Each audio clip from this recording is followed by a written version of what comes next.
Hey everybody, welcome back to Video Game. So today I got a fun and exciting episode for you guys today because we're going to be taking a look at one of Taito's rarest arcade boards and the final arcade board they designed in-house before moving over to a PC spec with the Taito Type X. This is the Taito Type Zero, and it gets a lot of people confused. They think it's part of the Type X family of PC components in a box, but it's actually a PowerPC 603E with custom designed Taito 3D hardware on board. If you know me and you know the channel, you know I love collecting some janky 3D arcade games.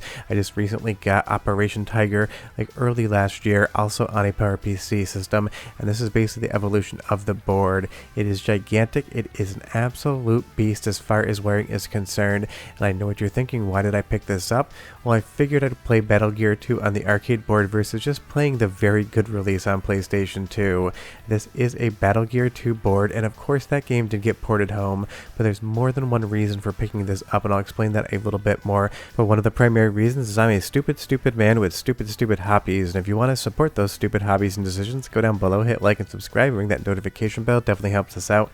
If you feel so inclined to want to support the channel, got a Patreon link down below as well. But all jokes aside, I did not buy this PCB to play Battle Gear 2 specifically. I am going to be modifying it to play basically every Taito Type Zero game I can, because I want to play Stunt Typhoon Plus. It's basically a racing game where you play as a stuntman, having to do different stunts through race courses. That one is not ported, and that's why I really want to pick it up. But the fun and difficult part of collecting arcade boards like this is you have to make custom wiring harnesses if you do not have the cabinet. This is no way, shape, or form JAMA. It uses FireWire for networking. It uses basically a large IDE ribbon cable for all of the controls, and then different ports for power, things such as video out and audio out.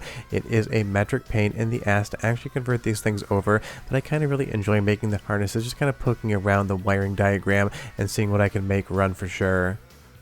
But the nice thing is, at least I got a very big fan along for the ride, and this case is absolutely massive. One of the bigger arcade boards I've ever seen, and there really isn't much in the metal case. And this thing I could 100% stand on, no issues whatsoever. It would hold my weight if I wanted to try. But let's actually get into this thing, talk about the Taito Type Zero, what the hardware is on board, and why it is the final bit of Taito legacy before they just go to PC boards in a box. And while I do own multiple Type X and X2 and X3 multis, it just doesn't give me the same charm and vibes as it does when I get to play custom bespoke 3D arcade hardware. So taking a look inside of this thing, there are two different doors up top. One so you can just basically plug in and unplug the hard drive, and the second door so you can get the hard drive out of the unit. This thing is based on hard drives, so luckily you can basically replicate them and swap the games out and bypass the security. It's not an easy feature, but it is something that can be done. So that's another reason I picked up the board. I knew I could convert the games over. But this is the massive hard drive caddy right here, and it is shock mounted, so luckily at least the hard drive should survive. This thing came all the way from Hong Kong, and I haven't actually built the testing harness yet. I was going to do it on camera, but those videos don't really seem to do well anymore. I don't think anyone likes to just see me make harnesses. Leave me a comment down below if you have different opinions on that. But taking a look inside, this big metal box doesn't have all that many boards, and it looks extremely similar to the Operation Tiger Taito Type JC PowerPC board. And let me tell you, Taito did not have very good naming conventions. Sega has Model 2 and 3, Konami has Hornet and Viper, Taito has Type JC PowerPC C. It doesn't make any sense, and it's not that much fun. But you'll see here, just because it's backlit and look pretty to me, this is the filter board, and this is where all of the controls are going to come in for the game, and all of the different inputs are filtered. It is just a single layer PCB, that's why you can see through it, and it's always fun to check out. The other reason I want a board like this is because MAME does pretty much nothing with this board.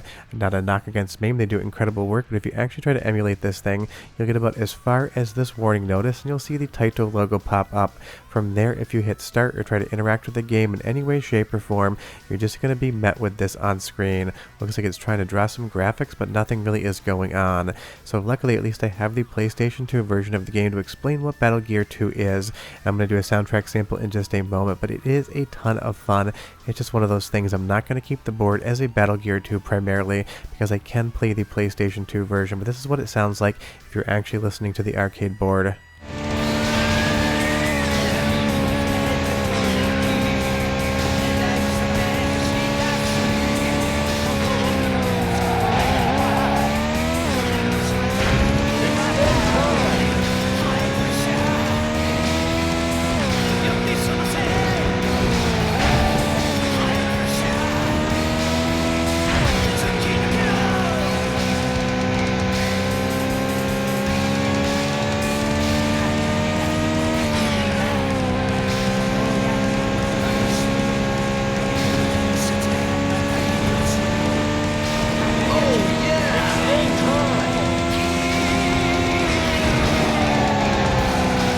I mean, Battle Gear 2 is fun. It's a little semi for my taste, though, and I will say when you get these boards in, these screws, if they haven't been opened up in forever, are basically locked down.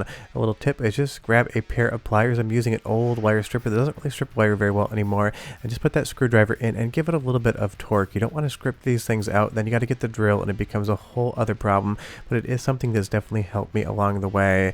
And this entire assembly just slides out of this case. It's basically like a single-use rack mount server, except for these Taito arcade boards, and it is a fun way that Taito kind of came up with. You see it on multiple different boards. But this thing, for being in such a big case, really isn't the most massive motherboard. Sure, it's got a lot of components on them, and we're going to go over all of the fun ones, but honestly, it is pretty concise of a design, and definitely is like their Type JC and Type JC Power PC, and it definitely came in a little bit dusty. That's not unusual. We'll talk about that in just a moment. But this is basically the CPU and GPU board right here, which is underneath the primary board, which is going to be the sound ROMs. You have to actually turn this thing upside down to get a better look at what's going on here. And right in the middle, this Taito branded chip, this is a digital signal processor that's doing all of the different graphics on board. Now, I don't know specifically if Taito designed this in-house or if it's another rebranded product. There's a lot of different DSP makers out there, but that is driving all the graphics. And because you know what a PowerPC chip looks like, I'm not going to take the heatsink off, but it uses a PowerPC 603E, which is the exact same CPU that was used on Operation Tiger. So basically, Taito just decided to upgrade the graphics on the same board to give us something that was pretty nice for its time and place. It wouldn't keep up with Naomi, but it would get close. And you'll see here on some of the program ROMs, that dust is absolutely thick in there, and you can't smell it through the camera, thankfully, but it just smells like old Japanese cigarettes. So much stuff from Japan, especially arcade boards, comes in caked in cigarette tar. It sucks to clean up, but it's just part of the hobby.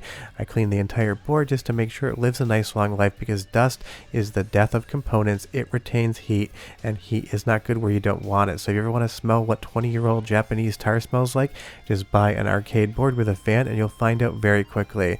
And it is basically everywhere on this board, even in the networking areas. Anywhere where there's a hole in the case, it sucked in that dust, and clearly it hasn't been cleaned since this thing was put in arcades. So it's up to me to clean it, check it, and make sure it lives a nice long life in my personal collection, because these boards definitely are becoming extremely rare. This took me a couple of years to find an actual source selling one that was working. I saw a lot of broken ones, but unfortunately nothing that was actually functioning until this one. You'll see here it's the Type Zero motherboard, and even trying to Google this thing is very difficult because you get the results for the Type X Zero. There's a variant in there that basically has almost the same name, and it uses the same Zoom sound chips that are on the Type JC PowerPC. Taito loved their Zoom hardware, and you see the exact same thing here.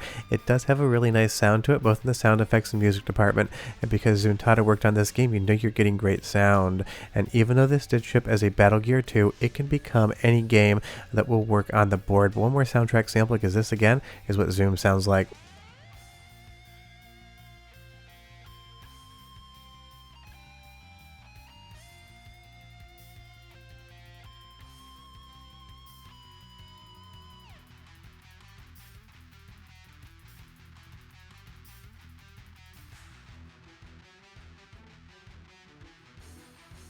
Well, again, I should say what Zoom sounds like coming through the PlayStation 2, because the sound effects are the same, but of course it's going to sound slightly different.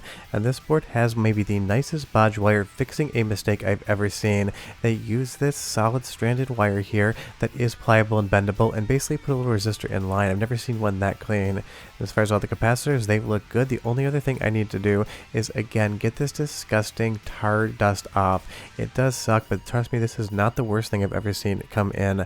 I had a wiring harness that I needed to reverse engineer for some hardware come in, and it was covered in roach goo. I had to clean that one outside. Wearing a mask and rubber gloves took like 2 hours, and that's just part of arcade collecting, especially when you're not dealing with JAMA single boards. A lot of times it takes a lot of cleaning to make sure these things live a good life into the future, and it is part of the collecting. It's just kind of part of the process, something that I don't exactly love, but I do every single time to make sure the hardware continues to live. All I need to do now is put the thing back in the box, and as gently as I try to slide it in there, it is a little little bit tricky, and of course it just jumps and I slam the whole thing in, but it will survive. These things are a little bit more durable than you would imagine. So next thing I'm going to do is wire this whole thing up and get a capture of Battle Gear 2 on original arcade hardware, because I can't find a single one online. From there, I'm going to convert this thing over to a Stunt Typhoon and Stunt Typhoon Plus, get captured of that, and there's a couple other games that I might want to check out. Rising actually did a ping pong game for the board that I've never gotten to play, and I definitely would love to check out. But this kind of culminates a little bit of a collection milestone for me. I now own every single Taito 3D arcade board they ever made on their own hardware before they moved over to PC components in a box. If that's a little bit of a weird flex, trust me, I don't know why I started in the first place. I just love this arcade hardware. If you have any questions or comments, leave them down below, and if you want to see a particular game captured on the hardware, leave me a comment as well, because I'm definitely going to have some fun with this one. But we're done. I'm going to make the wiring harness, and I'll see you guys next time. Bye-bye.